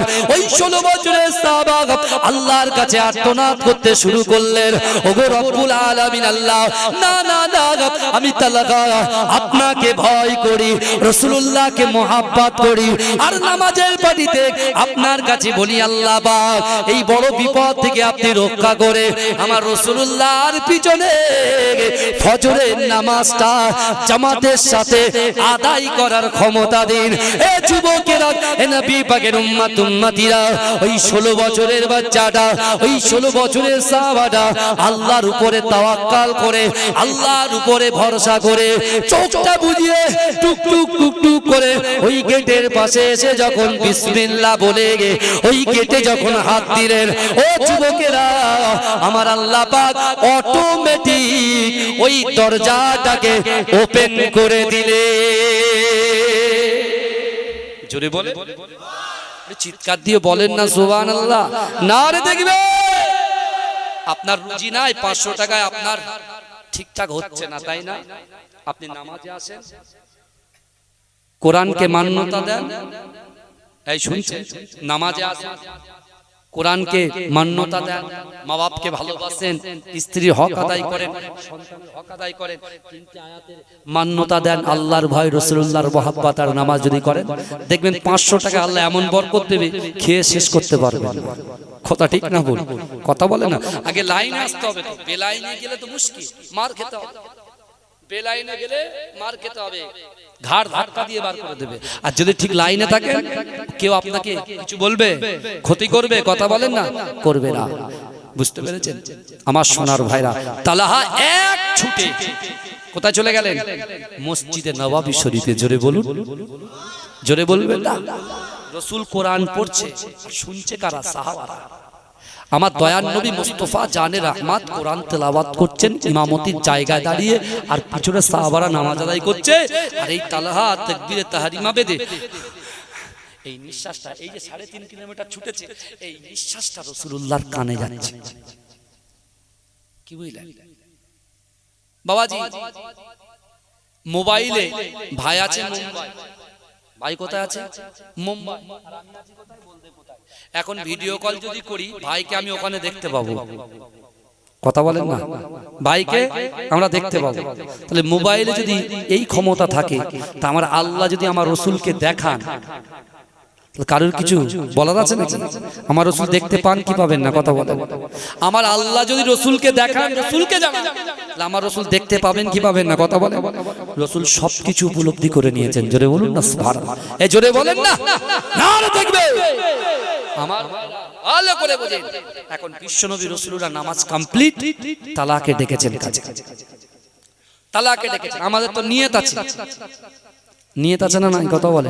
আমি প্রথমে বলেছি কিন্তু নিয়ত করে আসেন, একদম উঠেই বলেছি নিয়ত করে আসেন। কেন বলেছি? রাসূলুল্লাহ হাদিসটা শুনেন। রাসূল বলছেন, ইন্নাল আবদা, নিশ্চয়ই কোন আল্লাহর বান্দা, লা ইয়ামালু আমালা আহলিন নার, জাহান্নামবাসীদের কাজ করে। নিশ্চয়ই কোন আল্লাহর বান্দা জাহান্নামবাসীদের কাজ করে, জাহান্নামে যেতে এক পা বাকি। জাহান্নামে যেতে এক পা বাকি। ভালো করে ওই ব্যক্তির দ্বারাই ওই নারী কিছু খায়নি তো ডাইরেক্ট এসে উঠে পড়েছে বাবাজি, ভালো করে নিশ্চয়ই কোন আল্লাহর বান্দা জাহান্নামবাসীদের কাজ করে। এটার ব্যাখ্যা করছি না, আপনারা জানেন কি কর্মে লিপ্ত হলে জাহান্নামে যাওয়া যায়, এ আপনারা খুব ভালো বোঝেন। কিন্তু ভালো করে শোনেন, আপনার জাহান্নামে যেতে এক পা বাকি, আমার আপনার জাহান্নামে যেতে ক পা বাকি? এক পা বাকি। আল্লাহ কত দয়া, কত মায়া, আল্লাহ ওই ব্যক্তির দ্বারাই, ওই যুবকের দ্বারাই, ওই নারীর দ্বারাই, ওই পুরুষের দ্বারাই এমন একটা ভালো কাজ করিয়ে নেয়, তার ঠিকানাটা দয়ার জান্নাত হয়ে যায়। যারা বলবেন না, আবার রাসূল বলছেন ইন্নাল আবদা লা ইয়ামালু আমালা আহলিন নার ওয়া আন্নাহু মিন আহলিল জান্নাত ওয়া ইন্নামাল আমালা আহলিল জান্নাত। রাসূল বলছেন নিশ্চয়ই কোন আল্লাহর বান্দা জান্নাতবাসীদের কাজ করে। জান্নাতে যেতে এক পা বাকি, জান্নাতে যেতে এক পা বাকি। ওই ব্যক্তির দ্বারাই, ওই নারীর দ্বারাই, ওই পুরুষের দ্বারাই, ওই যুবকের দ্বারাই এমন একটা কাজ আল্লাহ করিয়ে নেয়, তার ঠিকানাটা জাহান্নাম হয়ে যায়। আল্লাহর রাসূলের সাহাবারা রাসূলকে বলছে, ইয়া রাসূলুল্লাহ, সওয়াল তো হয়, একটা সওয়াল আছে। কি? ইয়া রাসূলুল্লাহ, যার জান্নাতে যাওয়ার কথা সে যাচ্ছে জাহান্নামে, যার জাহান্নামে যাওয়ার কথা সে যাচ্ছে জান্নাতে। কিন্তু ইয়া রাসূলুল্লাহ, এটা তো বুঝলাম না। রাসূল বলছে, দাঁড়াও, আমার কথাটা শেষ করতে দাও। রাসূল তারপরেই লাইনের শেষে বললেন, ইন্নামাল আমালু বিল খাওয়াতির, প্রত্যেকটা জিনিস নিয়তের উপরে নির্ভরশীল। জোরে বলবেন না, প্রত্যেকটা জিনিস কিসের উপরে নির্ভরশীল? নিয়ত। নিয়ত। রাসূলুল্লাহ তালহাকে ডেকে বলছেন, বাবা তালহা, যাও, আমি রাসূলুল্লাহ তোমার উপরে খুশি।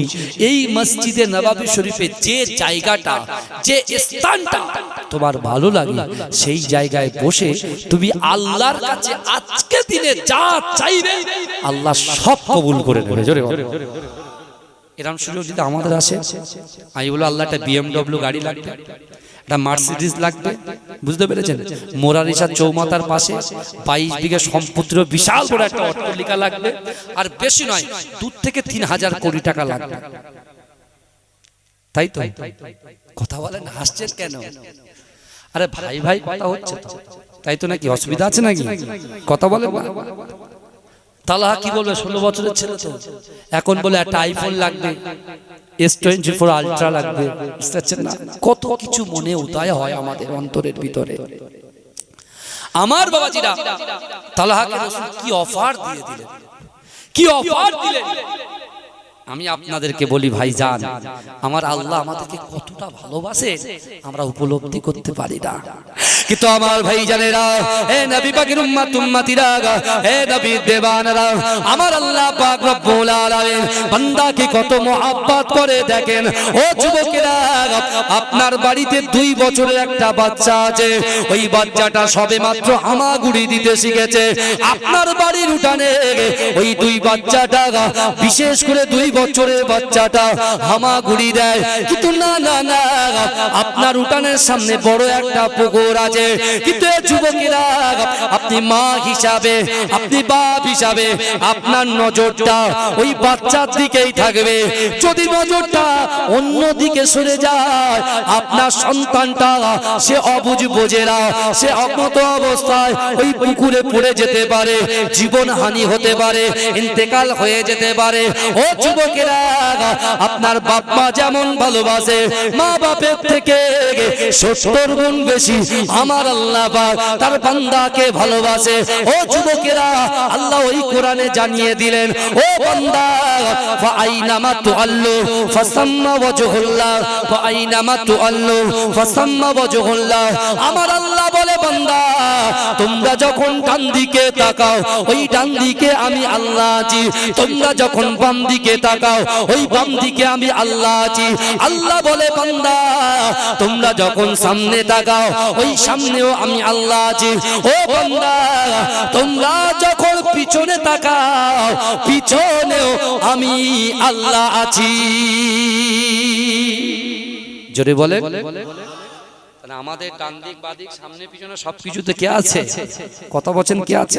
আল্লাহ। তাহলে আমাদের আর কারোর প্রতি ভয় আছে, ডর আছে না। এবার এগিয়ে যাওয়ার পালা, পিছনে হটার নয়, এগিয়ে যেতে হবে। পিছনে আসলে পিছনে তাকালেই সব শেষ, এগিয়ে যেতে হবে। আপনার সুদ খাওয়া হয়ে গেছে, জিনা করা হয়ে গেছে, গালাত গালাত পিকচার ভিডিও দেখা হয়ে গেছে, বাজে কর্ম করা হয়ে গেছে, গুনার বোঝা মাথায় নিয়ে বসে আছেন ঘরের ভিতরে। আমি আপনার বলছি, আপনার পীরের আওলাদ বলছি, আমার কথা নাই কোরআনের কথা।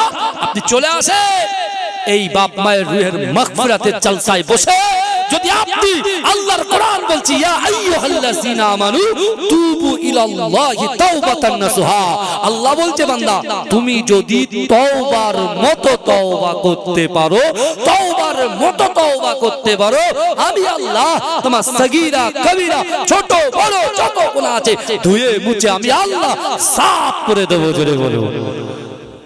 আমরা তো নিতে পাচ্ছি না, আমরা নিতে পারছি না। তা আল্লাহ ডান দিক বাদিক সব দিকে যখন আছে, তালহা কে রাসূলুল্লাহ এমন অফার দিয়েছে, যে জায়গাটা তোমার ভালো লাগে সেই জায়গায় গিয়ে তুমি নামাজ আদায় করো। এই নামাজে পার্টিতে বসে যেটা চাইবে আমি রাসূল বলছি সেটা কবুল করে নেবে আল্লাহ। জোরে বলে। এখন কি চাই এটা জানার দরকার আছে না? নাই? এটা দরুদ শরীফ পড়েন। আল্লাহুম্মা পানি ভালো ভাইজান।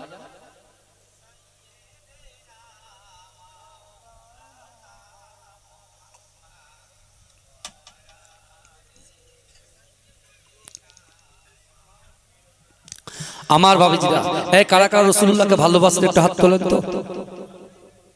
বলে সবাই ভালোবাসে, নারে তাকবীর। না সত্যি সবাই ভালোবাসে। ভালোবাসাটা আরো ভালো হতো যদি নামাজটা জামাতের সাথে আদায় করতো বা কোরআন তেলাওয়াত করতো, বাজে কাজ সঙ্গ যদি ছেড়ে দিত, এটা ভালো। বাবাজি শোনেন, আমি যদি এইভাবে হাত তুলি আপনারা জোরে সুবহানাল্লাহ বলতে পারবেন তো? বলেন ইনশাআল্লাহ। হ্যাঁ না কি বলবেন? ইনশাআল্লাহ বলবেন। হ্যাঁ, আমি যখন এইভাবে হাত তুলবো আপনার জোরে সুবহানাল্লাহ বলবেন তো? বলেন ইনশাআল্লাহ।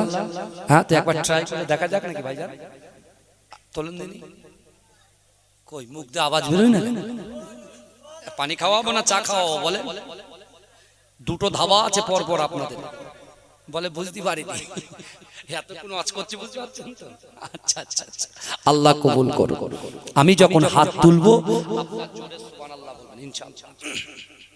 কই সুবহানাল্লাহ হাত তুলে বলতে হবে বললাম তো।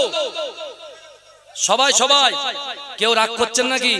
রাগ করলে নেমে চলে যাব। হ্যাঁ, অত সহজ নয়। আমি হুজুর কিন্তু আলাদা, অত সহজ। হায়দার আলীর বেটা আমি, বুঝতে পেরেছেন? আমার বাপের জলসা অনেকজন শুনেছেন, আমার বাবাজি শুনেছেন। হ্যাঁ, বুঝতে পেরেছেন? জোরে জোরে পড়ে পড়ে পড়ে পড়ে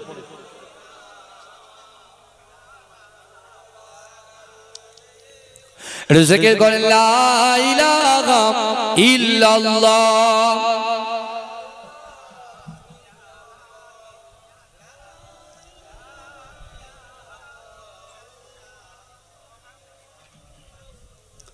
আমার বাবাজিরা ভাইরা, যে কথা আমি আপনাদেরকে বলছিলাম, এখন বিশ্ব নবী রাসূলুল্লাহর প্রাণ প্রিয় সাহাবা হযরত তালহা কি করলেন? তিনি রাসূলুল্লাহর এই কথা শোনার সাথে সাথে না না আরে ভাই, এই গয়লটা বলতে গেলে কতটা কষ্ট সেটা অন্য অন্য ভাইদের জিজ্ঞেস করবে, আমি আর পারবো না। ওই পর্যন্ত শেষ। ভালো করে আমার বাবাজিরা,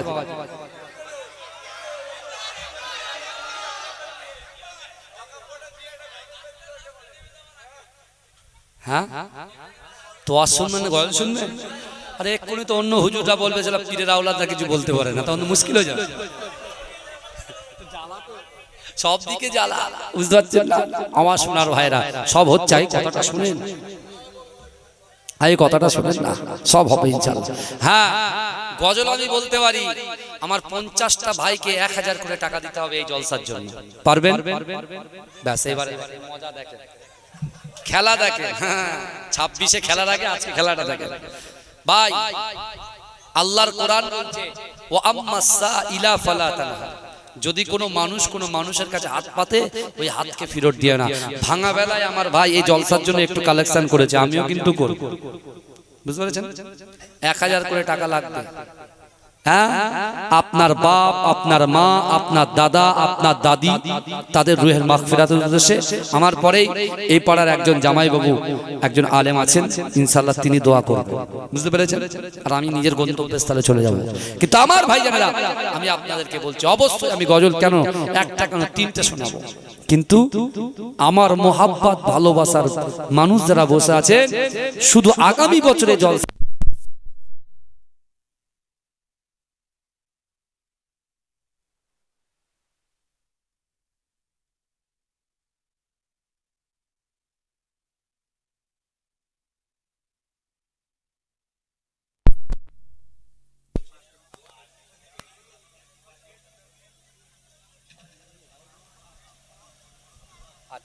আমার বাবাজিরা এই সিগন্যাল পেয়ে গেছি, বুঝলেন?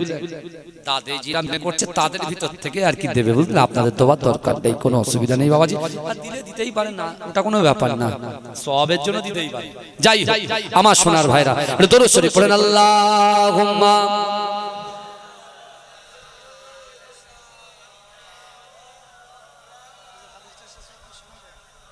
কোনটা না, ওটা শোনাবো না, ওটা বাদিয়ে রাখবো। অকাবিল মানব না, দখল করতে দেব না, অকাবিল মানব না, দখল করতে দেব না, মানি না, মানব না, অকাবিল মানব না। আমি যখন এই টানগুলো দেবো আপনারা বলেন ইনশাআল্লাহ বলবেন। কি বলবেন? জোরে সুবহানাল্লাহ বলবেন না, ইনশাআল্লাহ বলবেন। মনে থাকবে তো নাকি? ওয়াকাবিল মানব না, দখল করতে দেব না, ওয়াকাবিল মানব না, দখল করতে দেব।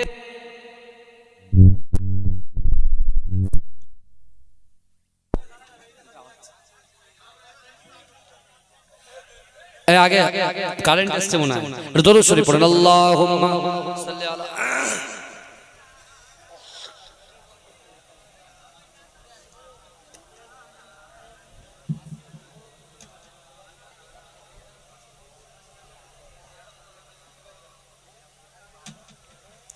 আমার বাবাজিরা ভাইরা দরুদ পড়েন আল্লাহুম্মা সাল্লি আলা।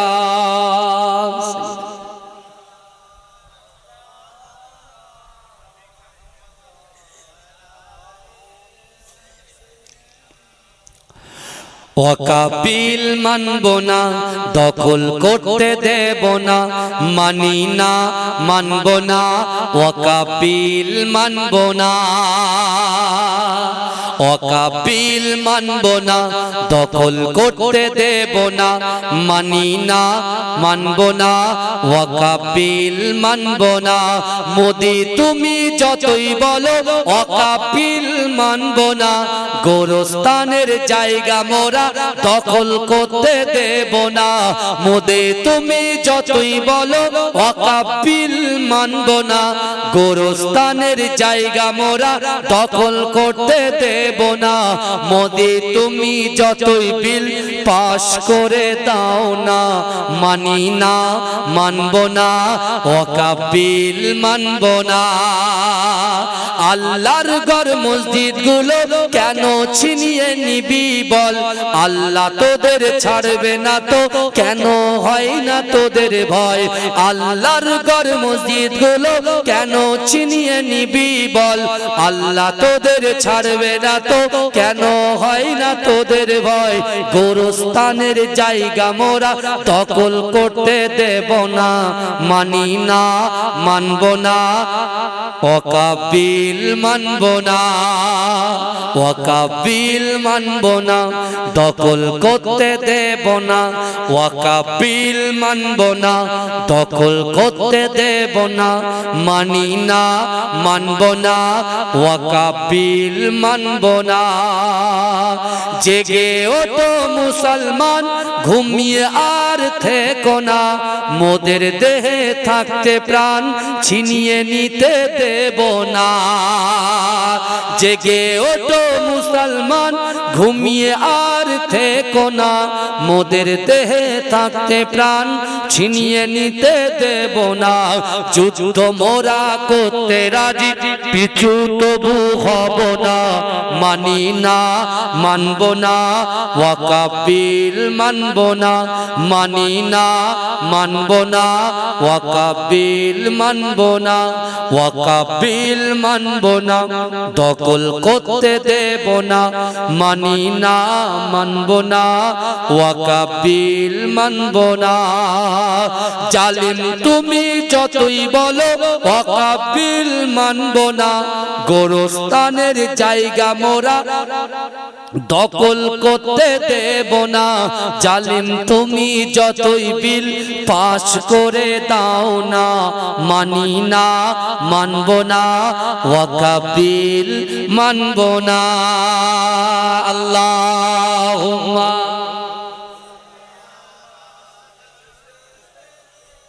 কি বলবেন আমার বাবাজিরা ভাইরা, আল্লাহ পাক সেই সকল বান্দার জন্য এই কোরআনের আয়াতটা, সেই সকল বান্দার জন্য আমার আল্লাহ বলছেন, ও বান্দা শোনো, যারা নামাজের সঙ্গে যুক্ত নাও, রোজার সঙ্গে যুক্ত নাও, হজ যাকাতের সঙ্গে যুক্ত নাও, আমি আল্লাহ তোমাদেরকে জানিয়ে দিলাম, বিসমিল্লাহির রহমানির রহিম, ওয়াসারিউ ইলা মাগফিরাতিন মির রাব্বিকুম ওয়া জান্নাতিন আরদুহাস সামাওয়াতু ওয়াল আরদ ইদ্দাত লিল মুত্তাকিন। তাকবীর দান, নারে তাকবীর।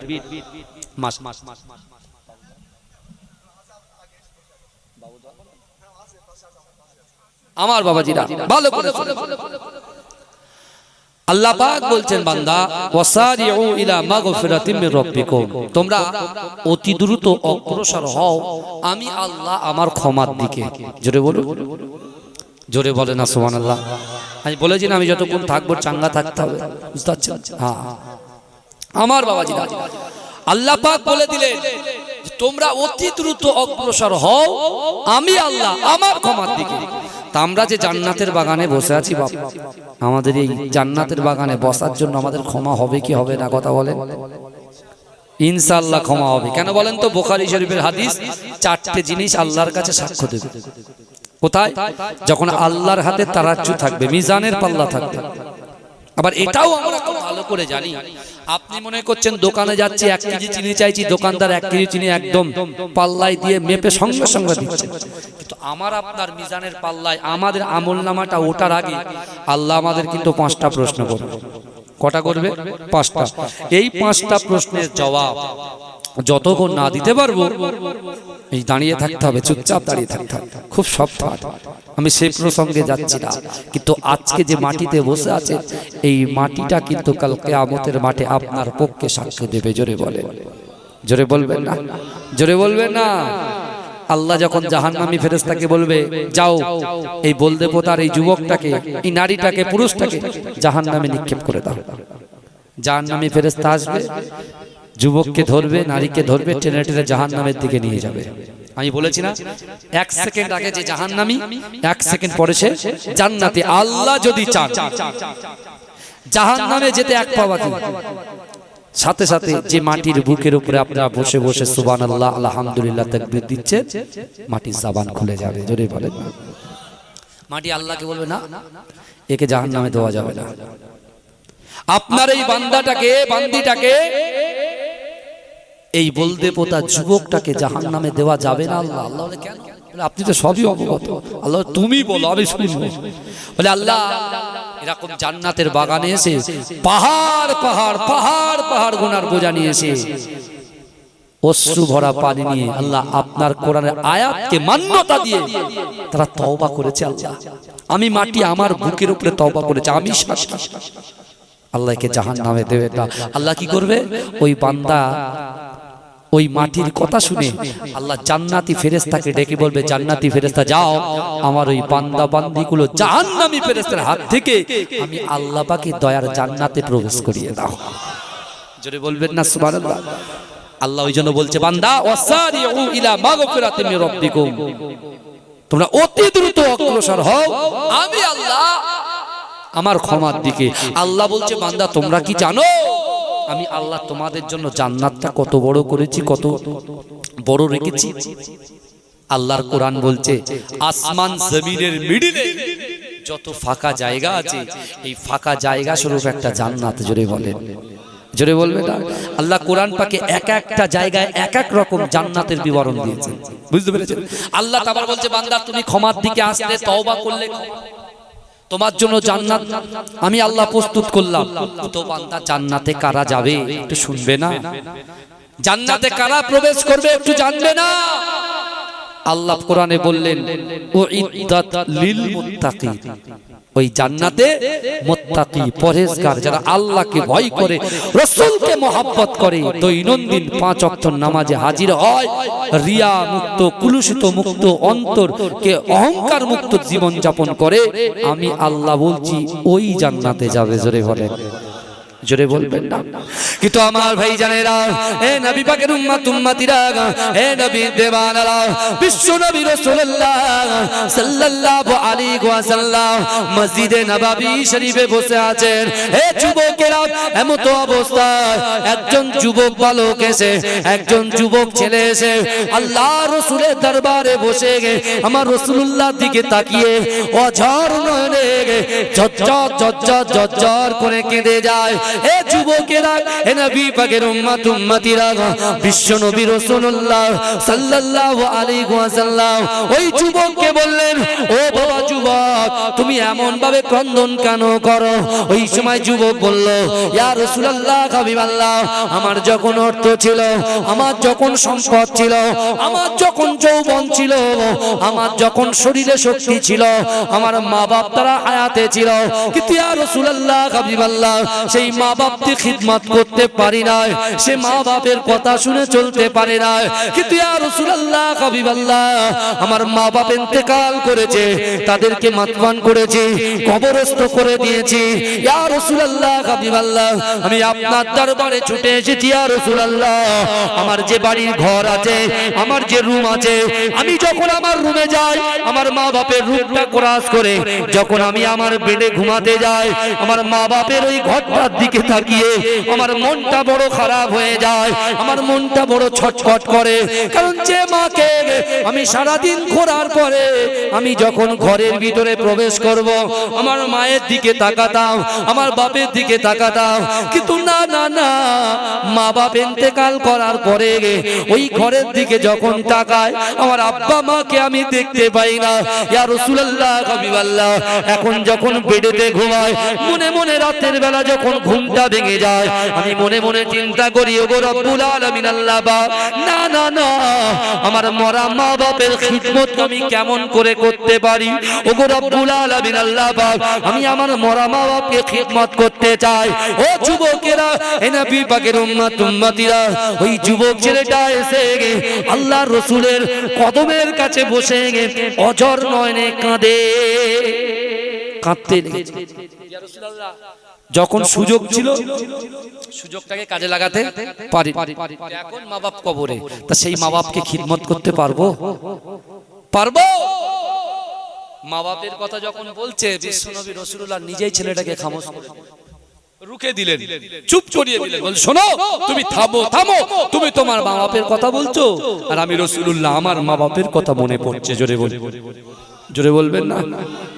তো রাসূলুল্লাহ দরবারে বসে আছেন, যুবক ছেলেটা অনেকক্ষণ ধরে কান্নাকাটা করে উনি যখন দরবার শরীফ থেকে রাসূলুল্লাহ রওজা, রাসূলুল্লাহ মসজিদে নববী শরীফ থেকে যখন বেরিয়ে যাচ্ছে, অনেকটা দূরে এগিয়ে গিয়েছেন, রাসূল পিছন থেকে ডাকলেন, ডেকে রাসূল কি বললেন জানেন? রাসূল বলে, যুবক, বিশ্বনবী মুস্তাফা জানে রহমতের দরবার থেকে আজ পর্যন্ত কেউ খালি হাতে ফিরে যায়নি, জোরে বলে খালি হাতে ফিরে। আর তুমি আমার কাছে তোমার দর্দ ভরা মন নিয়ে তুমি এসেছো, বেদনাদায়ক মন নিয়ে তুমি এসেছো, তোমার মা বাপের জন্য তোমার এখন যে দর্দ তুমি যে ফিল করছো, তুমি যে অনুভব করছো, আমি রাসূলুল্লাহ বুঝি। শোনো, তুমি কি সত্যি তোমার মা বাবাকে খিদমত করতে চাও? বলি ইয়া রাসূলুল্লাহ, আমি খিদমত করতে চাই। তা আল্লাহ রাসূল বলছে, তুমি সত্যি সত্যি মা বাবাকে খিদমত করতে চাও? বলছে হ্যাঁ। আমার ভাই জানেরা, হে নবী পাকের উম্মত উম্মতিরা, হে নবী দেওয়ানারা, বিশ্ব নবী রাসূলুল্লাহ সাল্লাল্লাহু আলাইহি ওয়াসাল্লাম ওই সময় ওই যুবকটার দিকে তাকিয়ে বলেছিলেন, ও বাবা যুবক শোনো শোনো, না না না, আমি রাসূলুল্লাহ তোমাদেরকে জানিয়ে দিলাম, তোমাকে শুনিয়ে দিলাম, তুমি নামাজের পাটিতে বসে আল্লাহর কাছে দুহাত উত্তোলন করে তুমি পড়ো, রব্বির হামহুমা কামা রব্বায়ানি সগীরা, রব্বির হামহুমা কামা রব্বায়ানি সগীরা। ও যুবক শোনো শোনো, তুমি যদি নামাজের পাটিতে এই দোয়া পড়তে পারো, আমি রাসূলুল্লাহ জানিয়ে দিলাম, তোমার মরা মা বাপের খিদমত তুমি যেমন করতে চাইছো, তোমার পিতা মাতা জীবিত অবস্থায় সেই মায়ের কদমের পাশে, বাপের কদমের পাশে যদি তুমি খিদমত করতে, ওই খিদমত করার সওয়াব পেয়ে যাবে। আল্লাহ আল্লাহ জিন্দাবাদ।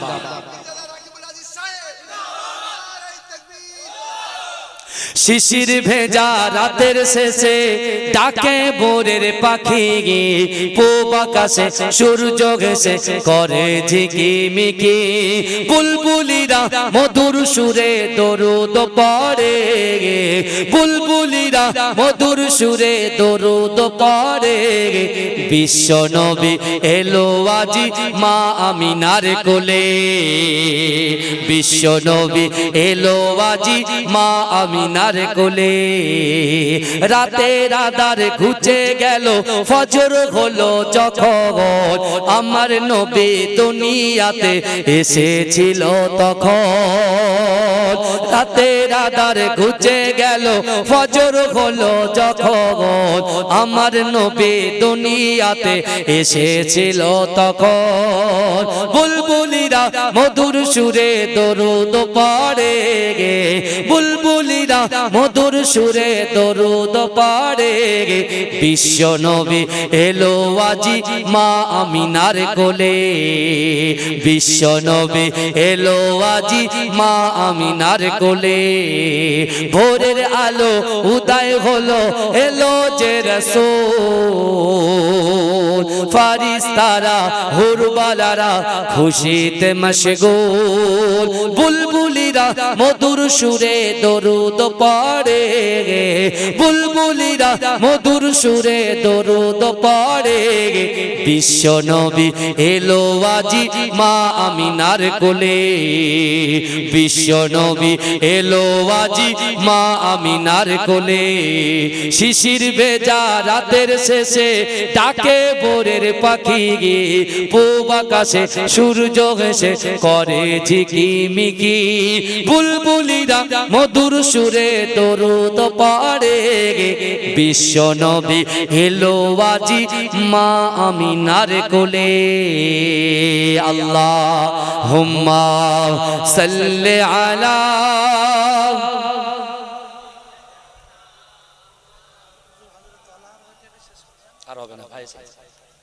আমার বাবাজিরা। যাই হোক, অনেক আলোচনা করলাম। বিশ্ব নবী রাসূলুল্লাহ শেষ পর্যায়ে ওই যুবককে আবার বললেন, তুমি কি সত্যি সত্যি তোমার মরা বাবাকে খিদমত করতে চাও? বলছি ইয়া রাসূলুল্লাহ, হ্যাঁ চাই। বলে তাহলে তুমি তোমার গচ্ছিত সম্পদ, তুমি তোমার গচ্ছিত সম্পদ থেকে তুমি যে হালাল ইনকাম করেছো, ওই ইনকাম থেকে কিছু টাকা আল্লাহর রাস্তায় তোমার মা বাপের জন্য দান করে দাও। যদি তুমি দিতে পারো, তোমার মরা বাপ মা কবরে শুয়ে আছে, জীবিত অবস্থায় তোমার মা বাপের কদমটা টিপলে যে সওয়াব আল্লাহ তোমাকে আতা করতো, সেই সওয়াব আল্লাহ তোমাকে দেবে। জোরে বলে, জোরে বলবেন না? আর যদি মা না থাকে, যদি খালা আম্মা থাকে, খালা আম্মাকে গিয়ে একটু খিদমত করো, কিছু টাকা পয়সা একটু ওষুধপত্র একটু দিয়ে দাও, তোমার পিতা মাতার খিদমত করা হয়ে যাবে। জোরে বলে। তোমার বাপ যদি না থাকে, যদি চাচা থাকে, চাচাকে দাও। চাচা যদি না থাকে, তোমার বাপ যাদের সঙ্গে ওটা বসা করতো, যারা বন্ধু, তাদেরকে একটু খিদমত করো, একটু খোঁজ নাও। তোমার মরা পিতা মাতার হক আল্লাহ পাক তাদের, তোমার মরা পিতা মাতার সব আল্লাহ দান করে দেবে। জোরে বলুন, জোরে বলবেন না আমার সোনার ভাইরা। আর বেশি লম্বা চওড়া বক্তব্য নয়, এখানে আমি আমার আলোচনা এখানে সমাপ্ত করে যাচ্ছি। ইনশাআল্লাহ আল্লাহ যদি কোনোদিন চায় অবশ্যই অবশ্যই আসলে একটু সালাম করে নিন। ইয়া নবী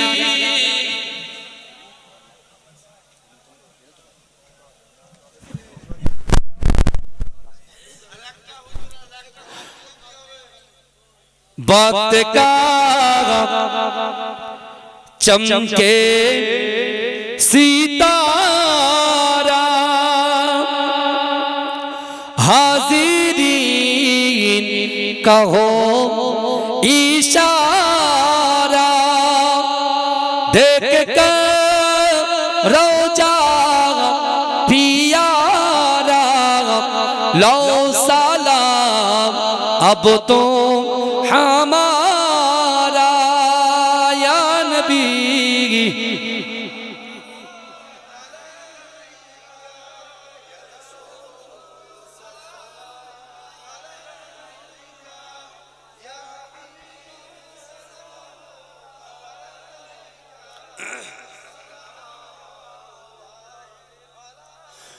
नबीजी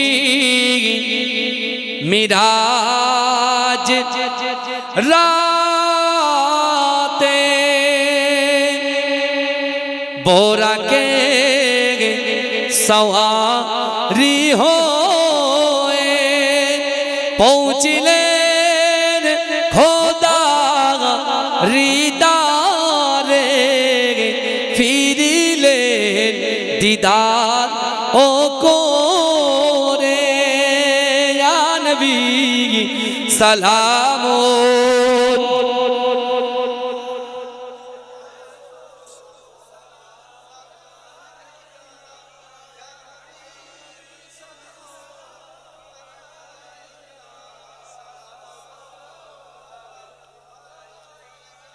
नबी ना एले दुनिया ना हो तो फरिश्ता খোদার হয়েছি উম্মতি তোমার, তার তরে শুকর লাখো বার ইয়া নবী।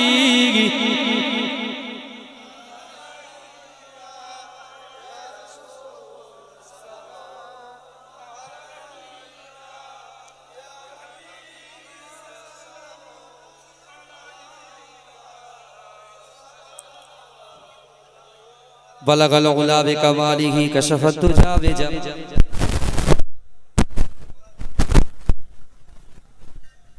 আমার ভাইরা